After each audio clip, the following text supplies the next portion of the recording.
Hello and welcome, everyone. Thank you for tuning into this chat. First and foremost, we have Spanish interpretation available by clicking the bottom corner, the box interpretation tab. Please select either English or Spanish at this time.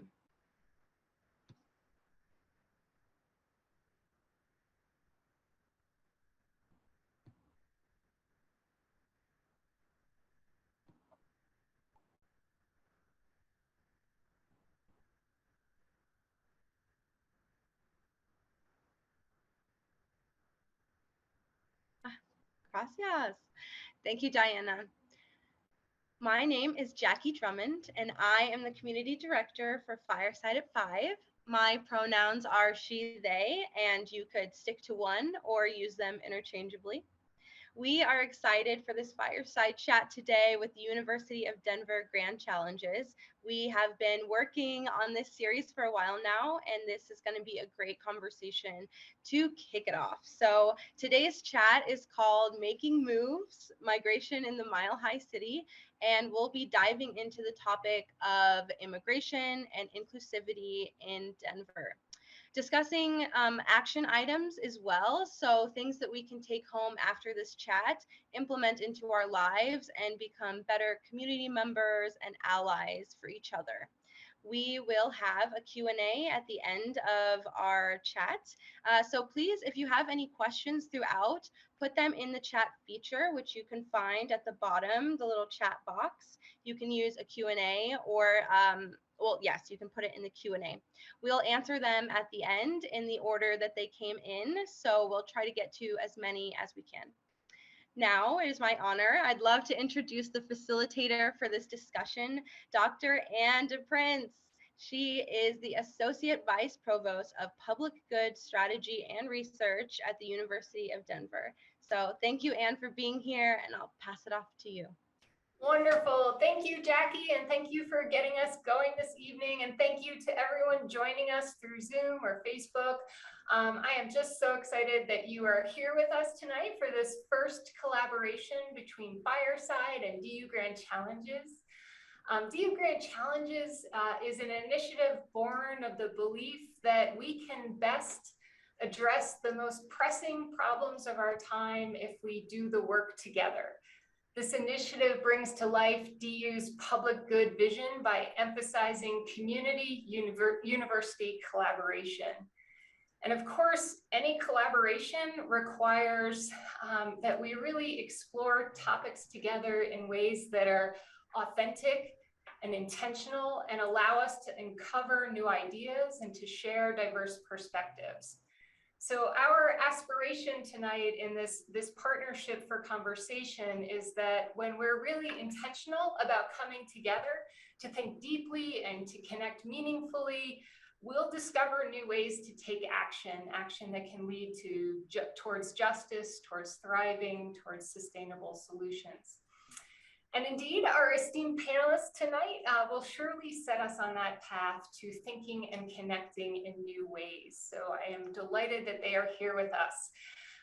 Before we introduce them to you, I'd like to just say briefly a couple notes of thanks. Thank you to the Center for Community Engagement to Advance Scholarship and Learning for powering this event on the DU side, and also want to acknowledge the Arthur Vining Davis Foundations as well as the University of Denver for the funding that made this event possible. And now let's get to the connection and exploration together. I'd like to invite our panelists to introduce themselves. And please introduce yourself, share your pronouns if you like, let us know what you do, and let us know what your aspirations for today's conversation are. And I couldn't be more honored to first ask Representative Iman Judah to introduce herself. Iman was a part of our CECL, Center for Community Engagement team back in the day. And so this is such a thrill to get to connect with you and hear from you in this new way. But please introduce yourself, and thank you for being here. Thank you, Anne. Quick shout out. Anne and Kara were really an integral part to my journey being in the state legislature, and I learned so much from both of them. And took a chance on me. And I remember having that conversation. I said, I don't really have finance experience. And she hired me, and it really meant a lot. So good evening, everyone. My name is Iman Judah, and I'm the state legislator and representative for the Colorado House District 41 in Aurora. I am a first generation Palestinian American. I'm born to Palestinian immigrants and refugees. And I am a trained political scientist. I have my undergrad in political science and my graduate degree in public policy. And from there, I went into a career of politics, nonprofit, education, and then here I am. A lot of my advocacy work really stemmed from childhood because of my identity markers. I'm a woman of color. I am a first generation American. I'm a Muslim. I'm an Arab. Having these identity markers has allowed me to actually inherit a lot of issues, right, and stereotypes that come along with my identity. And so really from a very young age, I was conditioned to be that liaison and that educator between folks that don't share my identity. And I was always and am always proud to do that. I never tire of it. And so, you know, carrying that theme throughout my advocacy, throughout my education was important for me. I became the first female spokeswoman for the Colorado Muslim Society. It is the oldest and largest mosque in the Rocky Mountain region. I founded my own nonprofit, Meet the Middle East. It's an educational nonprofit that you know, bridges the United States and the Middle East through education, travel, and cultural events. I taught at DU in the enrichment program for 8 years about Islam and Middle East politics. And I am a former board member of Ready to Work Aurora, Village Exchange Center, and the Interfaith Alliance of Colorado. I'm a current board member of the Epilepsy Foundation because I have epilepsy. And now I am the first Palestinian American Muslim ever elected to our state legislature. Wonderful. It is an honor to have you here tonight. Thank you for introducing yourself. Slavika Park, it is also an honor to have you here this evening. Would you share with us a little bit about yourself, share your pronouns if you like, and your aspirations for today's conversation? Certainly. Good evening, everyone. First and foremost, congratulations, Iman, for representing us all. So proud of your achievements, and you make all of us refugees and immigrants really proud. My name is Slavica Park. I moved to US in '97 from a war-torn Bosnia and have been in Denver ever since. Currently, I'm a senior associate at CRL and Associates, which is a public affairs firm. But my career path has been quite interesting since I moved to Denver. It started in education. So I was at Emily Griffith Technical College for about 14 years, where I worked with a lot of refugee and immigrant population, to the state, Colorado Department of Human Services, to nonprofits. So I worked with Focus Points Family Research Center, where I founded and launched Kamal Heritage Food Incubator, and Weta Urbana, another social enterprise.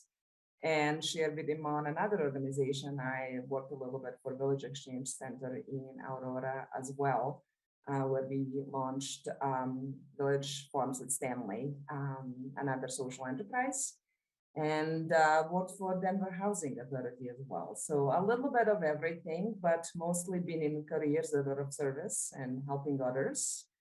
And certainly, you know, as an immigrant and a refugee, we had experienced certain challenges, and I'm really excited and grateful that you have put this panel together where we can shed some light on that and talk about some tips and action steps. So thank you. Wonderful. Thank you for being here. Professor Hava Gordon, would you please introduce yourself? Hi, everyone. Good evening. And I'm so honored to be on this panel with these panelists. My name is Hava Gordon. I go by she, her, hers, and I'm an associate professor in sociology and criminology at the University of Denver.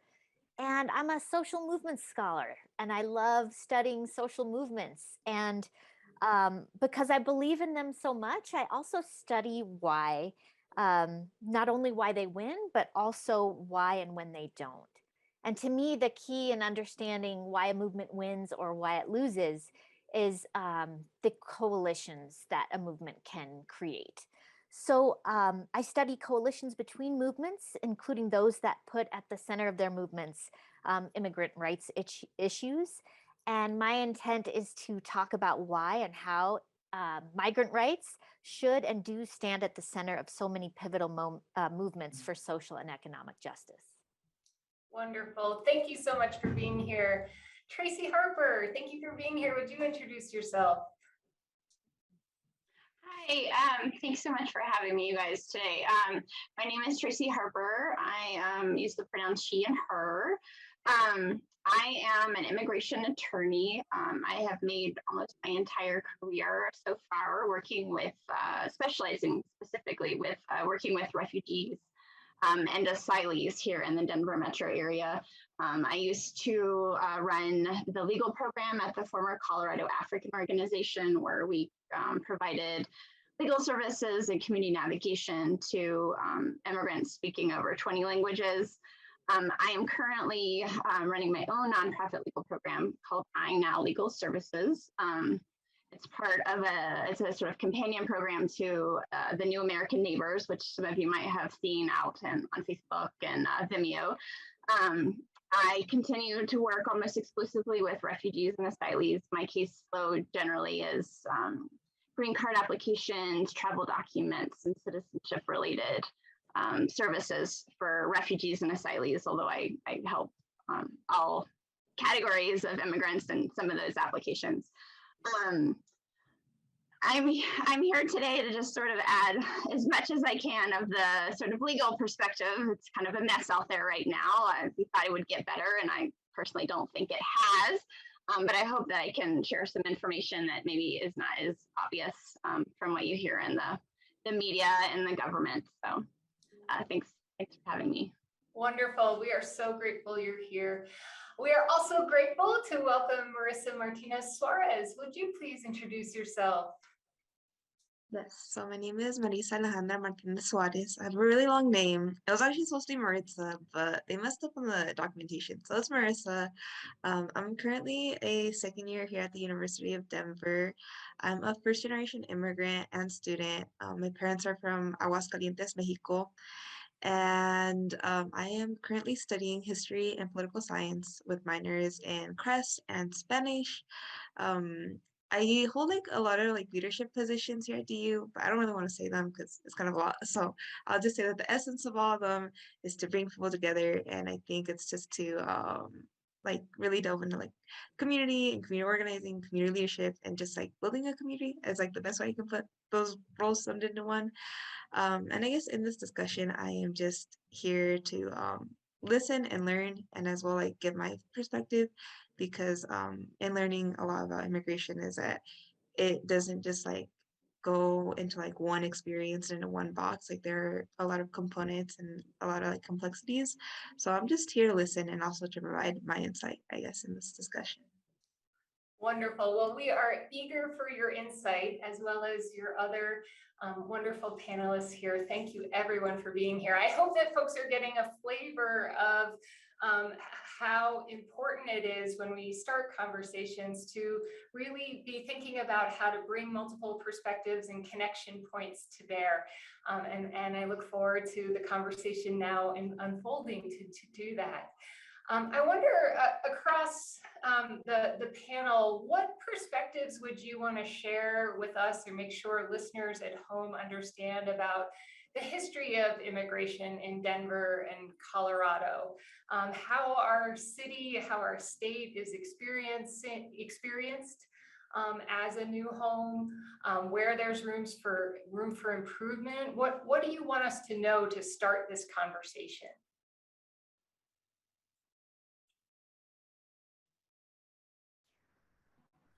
I can get us started, if that's all right. Yeah, please do. And certainly I'll start with a very personal experience. I moved to Denver from Germany, from Europe.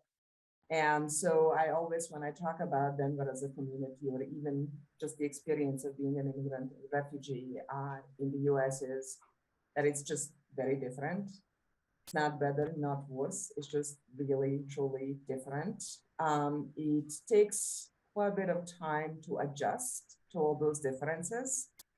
But I have to say that personally, Denver has been very friendly and welcoming to me. And I have experienced that with many other refugee immigrants that I have worked with. Now, when it comes, when you compare it to some other parts of Colorado, certainly the experience can be a little bit different. And it's also hard to generalize. I always say, I look a certain way, I come from a certain country, and I'm sure that my experience has been a little bit different than some of my colleagues. But overall, I find Denver to be extremely immigrant and refugee friendly place.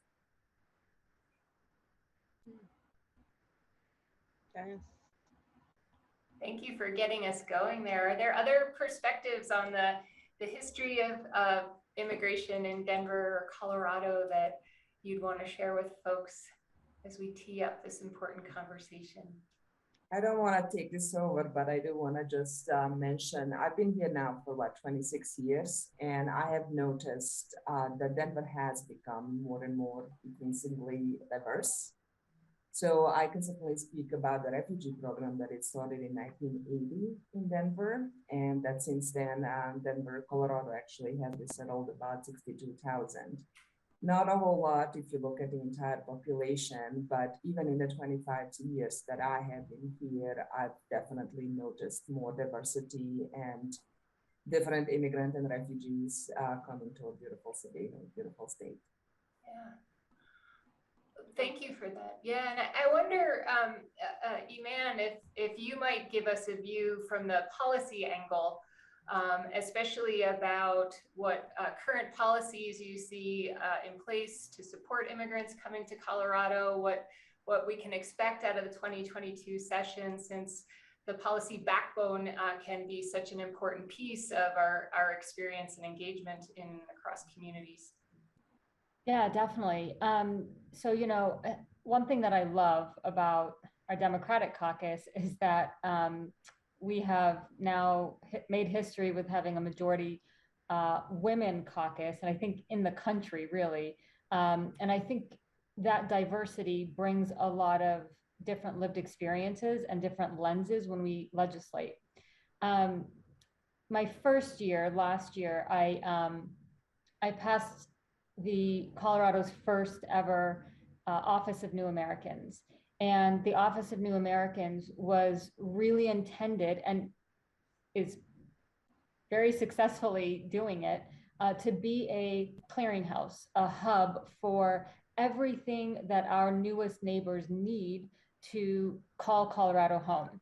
And this was an initiative that myself and the governor set out to do, knowing that making Colorado and continuing that spirit of being a welcoming place for new Americans would be easier, and that they wouldn't be overwhelmed with the sometimes unfortunate burden of coming to our state and even in the United States.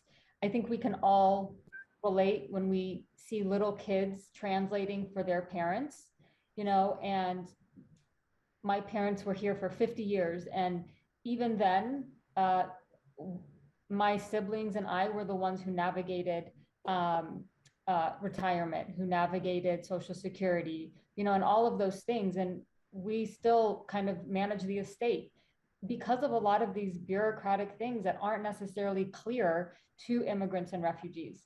Mm-hmm. And so I was incredibly proud to establish ONA, to make sure that we have partner organizations like the African Community Center, like Village Exchange, like Lutheran Family Services, all of these amazing folks that are really handling intake. Now, ironically, we also did not know when we signed this into law in June that in August we would be welcoming 2,000 Afghan refugees.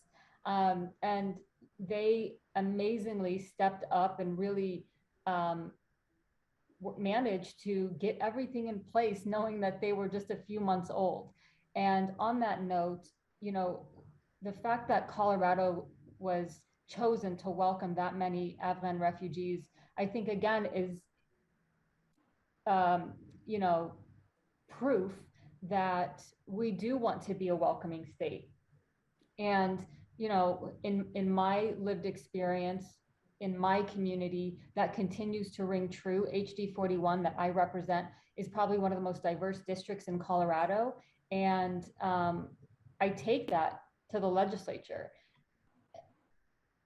Ever since we knew we were welcoming Afghan refugees, the amazing, you know, people of Colorado stepped up. There's a church here in my district.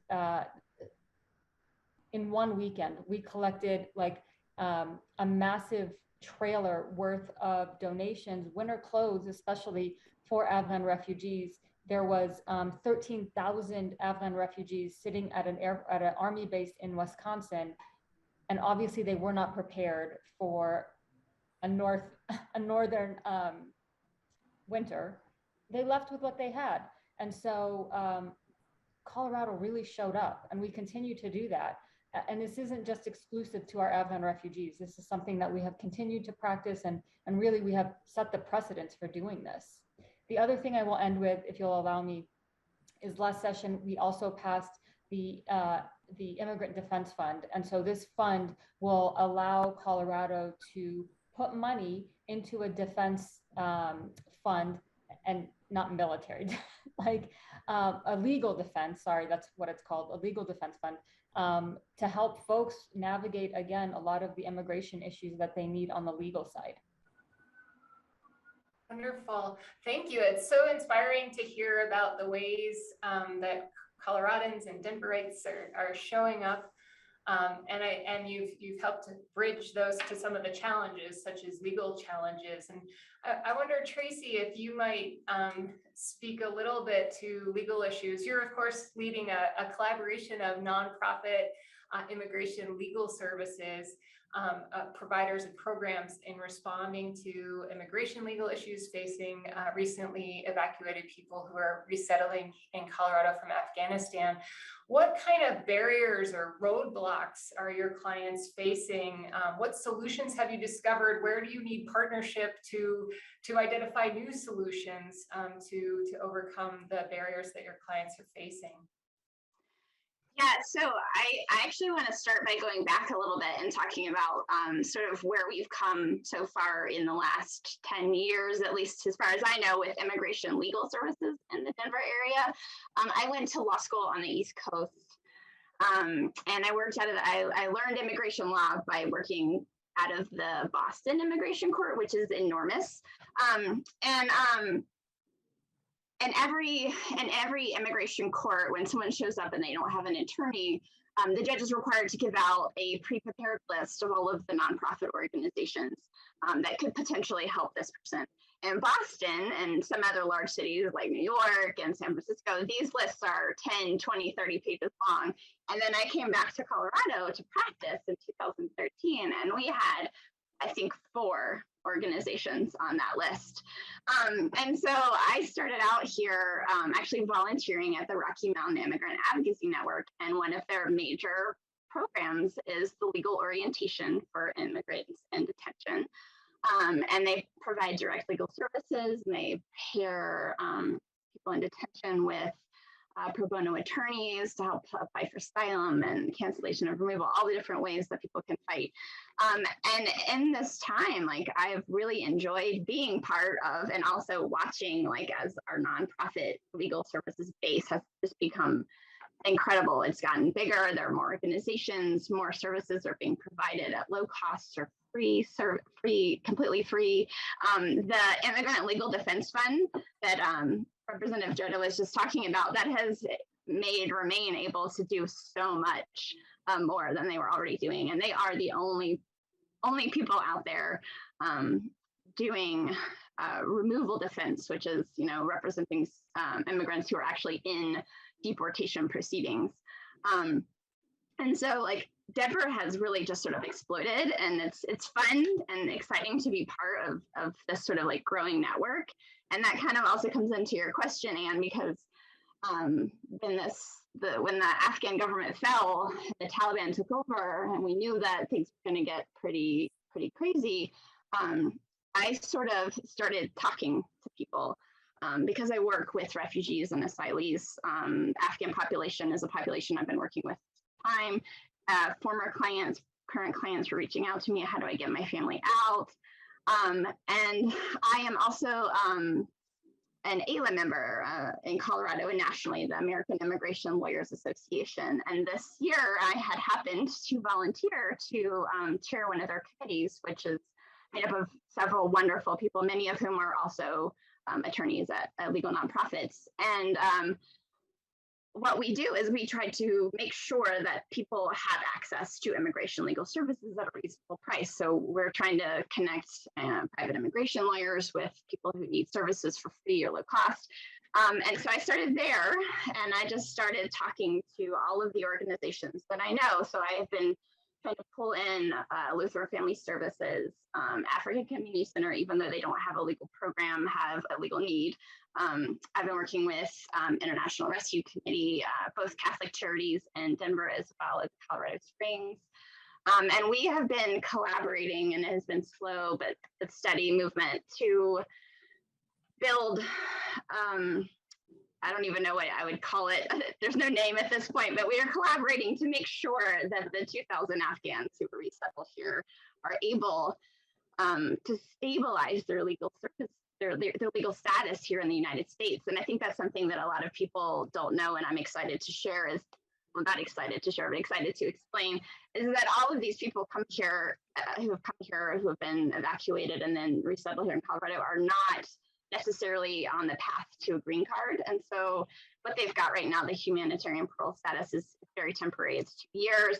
And so all of us are going to be struggling to make sure that everyone has a way to get to a green card if they can. So we're planning on screening as many people as possible. They should all be getting partnered with their resettlement agencies. And at that point, we will be screening for asylum, especially because people only have 1 year to apply for asylum. That's sort of the big one that we're worried about. We want to make sure anybody who is going to have to apply for asylum gets that application in by August or September of this year. I see a question in the chat box about how can people find these services. We are working on it. My hope is to work with the New American Neighbors outreach program to have videos go out in Dari and Pashto to make sure that people know where this is going to be. But I can say that our hope is that in March, April, and May, we start to have sort of a series of community-based workshops where people can come and be screened and then be paired with an attorney or given information that they need to move on with their case. But that's just like the tiniest bit of immigration legal services in Denver. But I'm really happy that I was able to share that bit with you guys today. Yeah, we're happy too. And you know, in explaining legal service needs, of course, legal service needs are connected to other needs. These things aren't in isolated buckets, if you will. And so thinking about comprehensive services, I wonder, Slavika, if we could draw on some of your wisdom. You, of course, helped start Kamal Heritage Food Incubator, which provides comprehensive programs that address many obstacles facing Latinx, immigrant, and refugee families on their journey to self-sufficiency. And could you talk to us a little more about this remarkable program, the ways that it's been successful? What can we learn? What can we apply? How can we push that work, support that work forward? Thanks for the question. So what Tracy said, you know, first it starts with settling the whole legal situation and status. Then it comes with housing, it comes with learning a little bit of language, and then what? What do we do after that? You know, immigrants and refugees, we all come here with a different level of education, with a different size of a toolbox, as I always say, that we have at our disposal. And through my 20 or so years of working with refugee and immigrant, one thing I have noticed is how much entrepreneurial spirit is there. to begin with, and also that we tend to know actually how we'd like to be helped and what is it we need.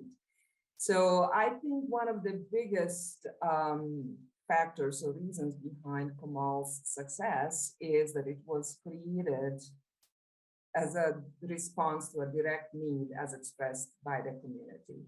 When I joined Focus Point's Family Resource Center in GS in global areas, once a year, I was brought in to actually create your traditional workforce center to help refugee and immigrant residents obtain jobs and different careers. And I'll never forget, about 50 women marched into my office and said, well, if you really want to help us, here is what we want. We have this great talent of cooking, but we don't know how to turn this into a business. So that's essentially how the conversation started. And 6 months later, we actually launched a restaurant. And so I think it's what's amazing about it is, again, recognizing the strengths that the refugee and immigrants bring, and looking into the ways, how do you harvest that, and how do you turn that into a business opportunity for them? Because like I said, I've done that later with the farms, also with the grocery stores, and I'm just always amazed with the level of creativity, how hardworking they all are, and also how much our community here in Denver needs that. So I think what makes it really successful is it was a direct response to the community need. It was creating it along with the women. When we first opened, it was mostly a Latino woman from GS neighborhood, but later on we were joined by Syrian women as well as Ethiopian and Iraqi and so forth. And they're still going strong. And I've left Kamal, but they've just opened the second one and have been recently named as the top 50 restaurants in the United States by New York Times, which I think is amazing. And food is always a good thing, because I think it's just one of those things that transcends all languages and all cultures and absolutely all of our differences. We all love it. We all come together around it. And it's, we've launched 4 businesses out of it. So 4 women that have gone through the program have actually gone on and launched their businesses. And I really think looking into some of these social enterprises, it's a great way to help immigrants and refugees gain self-sufficiency in the longer term, and also provide these amazing services to our community and places for us to go and visit and learn. Oh, so inspiring, and such a testament to the power of community identified This is what we need. approaches and needs. Yeah. And I wonder for the group, as we're continuing to find our way through the pandemic, which has, I think, revealed so many holes in social safety nets, or where social safety nets never existed in the first place. What can be learned from the pandemic about community identified needs, the ways that immigrant and refugee families have been disproportionately affected? How in the midst of that crisis do we make sure that that we're eliciting the needs and the solutions from the rich experience and expertise of the communities affected? How are you thinking about all these issues in the context of what has unfolded over the last 2 years now, for anyone?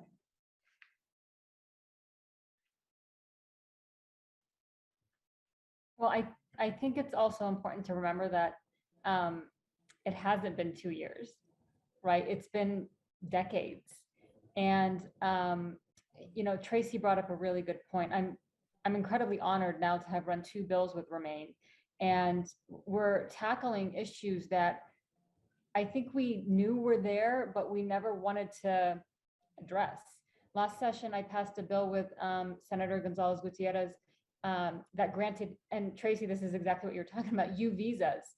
And this essentially says, if your status is still unknown, or you don't have citizenship or a green card, you witness a crime or you're the victim of a crime and you assist in an investigation, you will not be reported to ICE. And your the verification of that assistance is sent through up the chain in a very timely manner, when before it was sent like 2-3 years. And treating immigrants and refugees as being put on the back burner, not a priority, again, isn't something that unfortunately is a new phenomenon. Before session started, we just started on the 12th. I spent 2-3 weeks having to deal with the unfortunate and bigoted comments of Lauren Boebert. And this is our reality, you know, is that there is an unfortunate common denominator when people have an impenetrable sense of ignorance around immigrants and refugees. And when they feel that threatened, then sometimes I feel like there's little we can do. This happened to me in the House 2 days ago. One of our own members said that there are radical and fundamentalist religion, a religion that comes from the Middle East, and it is not okay that they think they can kill Christians, that they can kill Jews, because they are not compassionate, kind, or respectful of the diversity in religions. And he was directing that at me, but said that in a very official capacity in the well in the House of Representatives, and no one did anything. And so we just spent weeks honoring MLK. And one of his most famous quotes, you know, it's not the words of our enemies that we will remember, it's the silence of our friends. And that silence has been compounded over decades, that we as lawmakers, that advocates in all of these realms are trying to dig ourselves out of, while still honestly defending our Americanness. And that is not the realization of the American dream. That actually violates it. Absolutely. You know, I wonder if we might connect these important observations and injustices that you're describing, Iman, to invite Hava into the conversation in terms of thinking about how thinking about migration in the context of other social movements, and thinking about the experiences that Iman just described. How do we take lessons from other social movements to help people understand that they share a stake in immigrant rights? How do we connect across movements and make that urgency for action towards justice for immigrant rights palpable to people? Right. And, you know, to underscore that, it's not just to be inclusive, but it's also to win. And the movements, we know this, the movements that are able to integrate and even center immigrant rights win big for everybody, you know, not just immigrants, but everyone. So I want to highlight a few of those movements that come to mind as models.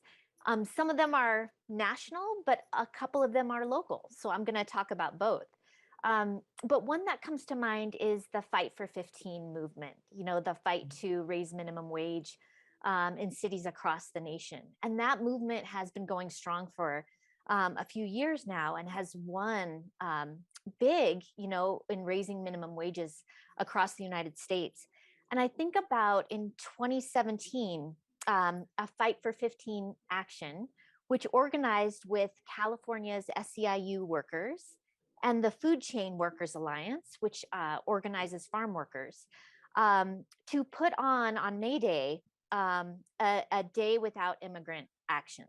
So organizing a day without immigrant actions to highlight the connections between the conditions under which we grow food and those workers, and the fast food workers and grocery workers that sell the food, and the restaurant workers that make the food.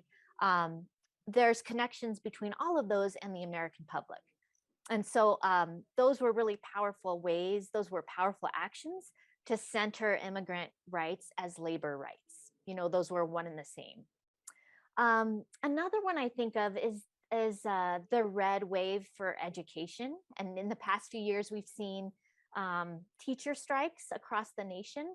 But what's really interesting to me is that Not all of these have bargained for and won the same things. And I want to spotlight the LA teacher strike as an example of a strike that really bargained more than just for teacher pay, but bargained for the common good. So in 2019, for 6 days, 34,000 LA teachers launched a 6-day strike and took that approach for bargaining for the common good.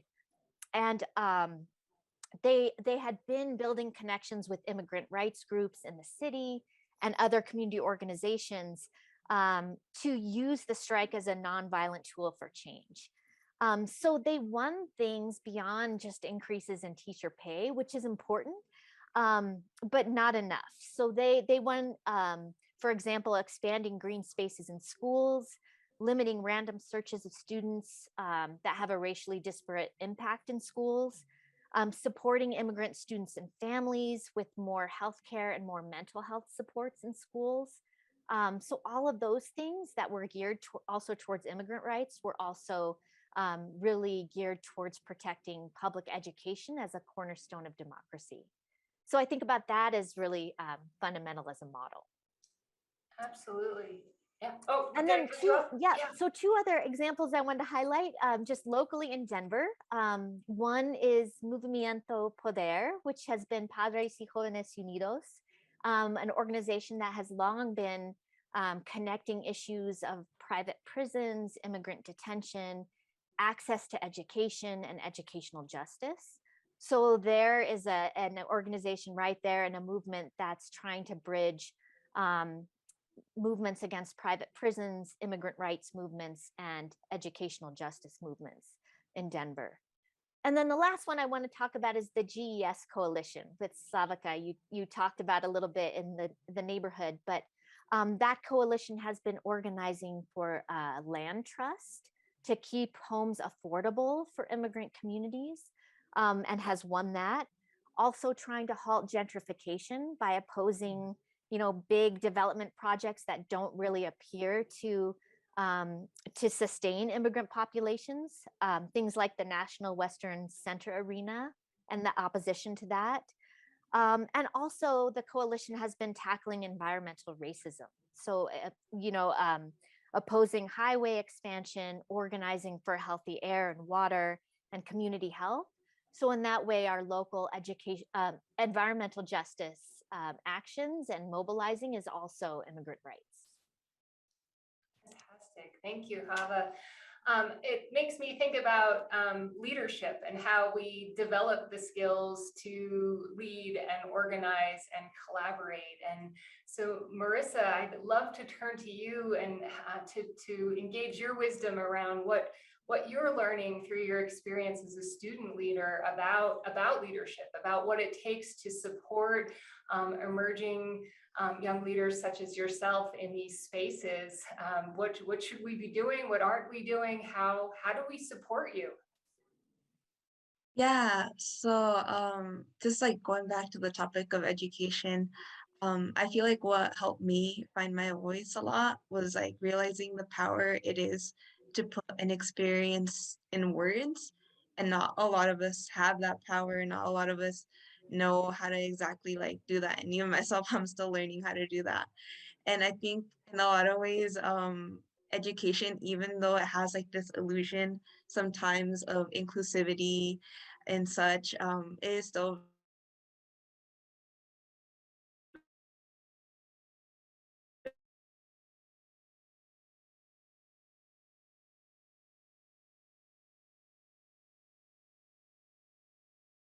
very much.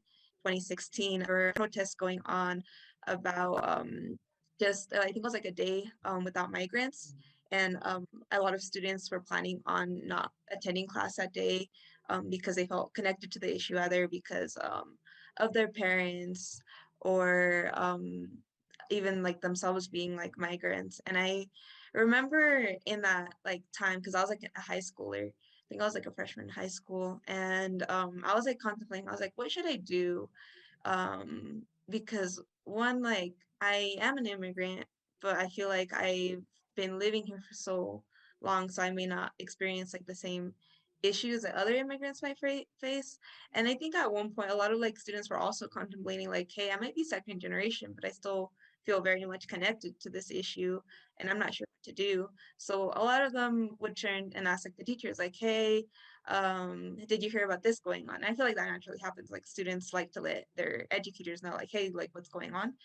And I remember in that time period, a lot of us were asking our teachers, like, or either just advising them that we were not going to be attending class the next day.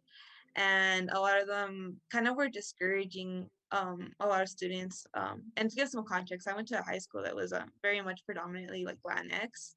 Um, and the teachers were like, well, you guys don't realize that a lot of your parents came here for you guys to get an education. And this is kind of isn't connected to you guys because I think it's more connected to workers, not people in education, because you're not acknowledging like your parents coming here for you to get an education. I feel like even that, like I feel like at the time I like kind of took that, I was like, oh yeah, that makes sense.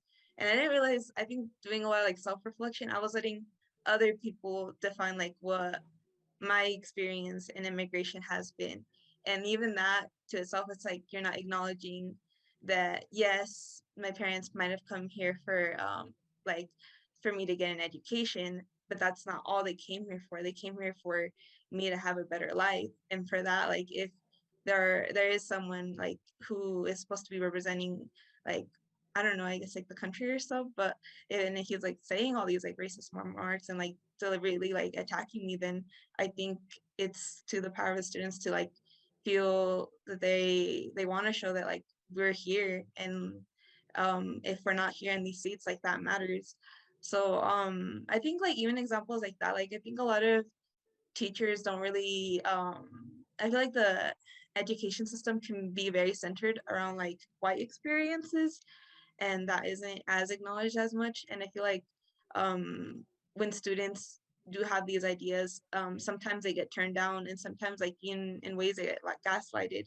And I think a lot of the times we let others define our experiences for ourselves.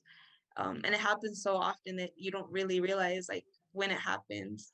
So I think part of it's also even like teaching like the history of immigration, and how like very much so like the history of America is also like the history of immigration. So I think like there's a lot of complexities. I think part of it comes like teachers needing to empower students.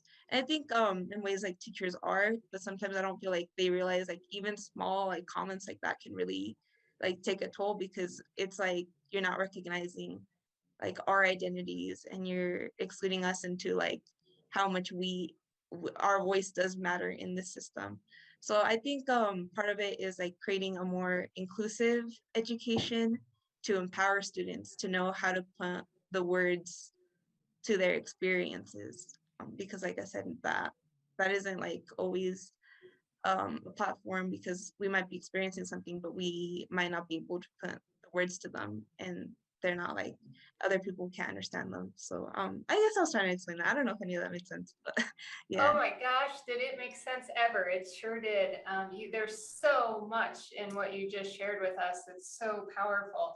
And just this idea of how do we create, how do we each as human beings have the room to find words to our experiences. And I think, Marissa, you've really called on us to reflect. And that makes me think about through Cecil and DU Grant Challenges, we have a rough way of sketching out an approach to community engaged work as you think, you connect, you act, reflect, and you reflect. And you can't skip any of those pieces. You have to do your homework. You have to learn about issues. You have to learn about issues from different perspectives. You have to connect with people. That action in isolation isn't terrifically effective. And that's certainly not what social movements history teach us. And when you take action, you've got to have space to reflect on that action and then refine and go back to the start. So Marissa, you really just made such a beautiful, powerful set of examples of that reflection piece and how important it is. I wonder for the panelists, as we're in the last 10 minutes or so of our time to learn from your wisdom, if we've done some of the thinking part. You've given us a lot to think about. You have also pointed towards the connect part. You've mentioned organizations and movements and bills that policies we can track, ways to connect with community. What's the act part? What are 3 to 5 things that we might come up with collectively as a panel here that our viewers can integrate into their lives, actions they can think about taking that are in a move towards justice? What would your action list be? I'm going to start with something that may not be your traditional call to action, but something just for everyone to keep in their mind. And, when I talked about Kamal and the reason why successful that came through, when we think about refugee and immigrant community and wanting to do something that's help, and I think many people do, I just encourage everyone to think of doing something with the community rather than for the community. And I really think that makes a huge difference. That really goes back to meeting people where they're at, and Marissa hinted at that, us owning our own experiences and the others understanding that. So that goes back to doing it with us and not for us. Either I think that's a very important piece and a very important distinction in everything we do when we work with refugee and immigrant community. We need help, we want help, but not just, hey, I'm doing this for you, or I'm dropping off something for you, but I'm getting to know you, I'm getting invested in who you are and what matters to you, and helping in a way that you need to be helped. That's fabulous. Do with the community, not for, get invested in its relationships. Wonderful. Iman, I think you were starting to come off mute. Yeah, thanks, Anne. I think something that I've always said well before I was elected was, if you want to be an ally, defend me when I'm not in the room. And I can't tell you, as a person of color, as a Muslim, as a Palestinian, when people do that, which doesn't happen often, it reassures me in people's humanity. And if I can do everything I can do to make them feel empowered to do that, then I will. And again, I lean on my passion for education to do that. I also think, we all touched on this tonight, is that we all carry a different lens, right? We all come with a different story. And none of those stories are wrong, nor should they be dismissed or considered irrelevant. And so, when I am in the Capitol, when I legislate, I bring my own lived experience. And that's important, right? I need people to see themselves in their representation and know that there's a shared lived experience in that. What Marissa was saying is very true, is that all of our American dreams are much different. My parents came for economic prosperity, for safety, security, and not to live under apartheid and oppression, and give their children something that they were not afforded because of their identity, because of their religion. And I think, again, that's the beauty of the American dream, is that each of our dreams is different. It can be education, it can be home ownership, and it can be all of these different things. But again, that common denominator is that America allows us to have that dream. And if we are not facilitating that dream as advocates, as citizens, as people, as humans, as neighbors, for me as a lawmaker, then we're doing a huge disservice to our community. The final thing I would like to say is, in my world, I really encourage people to, yes, track those bills. I have a great bill coming up with Remain again this year about how can we make sure those kiddos who are unaccompanied minors are actually taken care of and, afforded the same rights. Follow bills that you're passionate about, and even better, don't just write your legislator or people who are involved. Show up, testify, tell your lived experience. I can't tell you how many times I have testified, and I'll give you a quick example. I testified for equal pay for equal work. And the lens that I brought was as a Muslim. 1400 years ago, God says in the Quran, I will always reward you for the same work, regardless of your gender. And when I testified to lawmakers about that view, I was doing two things. I was educating them about Islam while also dismantling stereotypes about being a woman. And as a legislator now sitting on the other side of that bench, I will tell you from firsthand experience, I have seen votes change when people testify and tell their story. You are empowered. It is your right to be in that building. It is the people's house. You are our boss, and it's not a luxury. So please take advantage of it. Use it. Outstanding. Tracy. I actually wanted to say it's very similar to what you just said. And civic engagement is so important. And it is more than just calling your congressperson, whether it's state or federal or local. But it's also, especially given the work that I've been doing these last 10 years, the ability to vote is so taken for granted in this country. One of my favorite things about what I do is helping people become US citizens and helping them register to vote, and then hearing about their first experience voting, especially when you're talking about refugees and asylees. Many of these populations have been completely disenfranchised by their governments of their home countries. And so they don't even have any idea what it's like to participate in a democracy. And they are so excited, and we completely take that for granted.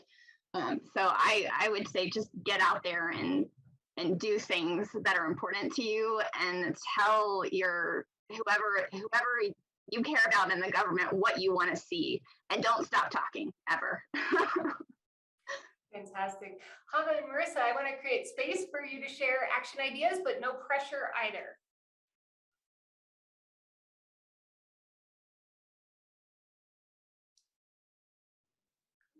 I think part of it, where I'm coming from, I think it's just like listening and empowering. I think can do a lot of things. Either just providing a space, either that be like joining an organization and I don't know, building community, and just like listening to others, and like validating whatever their experience might be, because I feel like many times like in advocacy and mobilization work, there's so many people telling you no, no, no, and you're getting discouragement from like every single side. And I think you just even like one person telling you like you can and you will, like that really does make a difference. So I think moving into that space of empowerment and yeah, just like building community. So I think that's my advice, that there's, even though like there might be like barriers that are natural, I feel like people already are very much aware of those barriers. I don't think like we really need to speak more about that. I feel like we don't really talk as much about the different opportunities. Something. You can and you will. I love it. I love it. Thank you for that addition. Hava, were you coming off mute?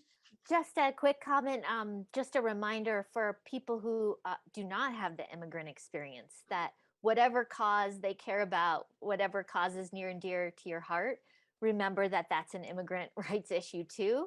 And so I know that a lot of communities organizing are kind of like, when will the immigrants come and join us? And instead of thinking that way, go to immigrants and understand how they view that issue, and then create your movement around that experience. Fantastic. Oh, so much wisdom here. So many action items, from you can and you will, do with the community, not for, defend me when I'm not in the room, realize that all of our American dreams are different, and invest in all of those dreams. Outstanding. Thank you so much for being here tonight. I have the honor of handing the microphone back to Jackie to wrap us up for the evening. Oh, thank you so much, Anne, and thank you for flawlessly executing this chat. That was wonderful. And thank you to all of these panelists. Personally, I just feel so touched. I almost feel emotional hearing from all of you. As a first-generation American, as a mixed person, I just felt validated hearing each and every one of you sharing your experiences and the experiences of others you encounter. And it was just Amazing. So thank you all who tuned in. We will have our second episode of this series called What is Community from the DU Grand Challenges Initiative. The next chat will be about housing, gentrification, and food security on March 3rd. So that is going to be leaning right into the intersectionality of everything we just talked about again today. So stay tuned for that. And we will be giving our 5 top takeaways from this conversation. So look out for that in your emails. Thank you all for joining, and it was a pleasure.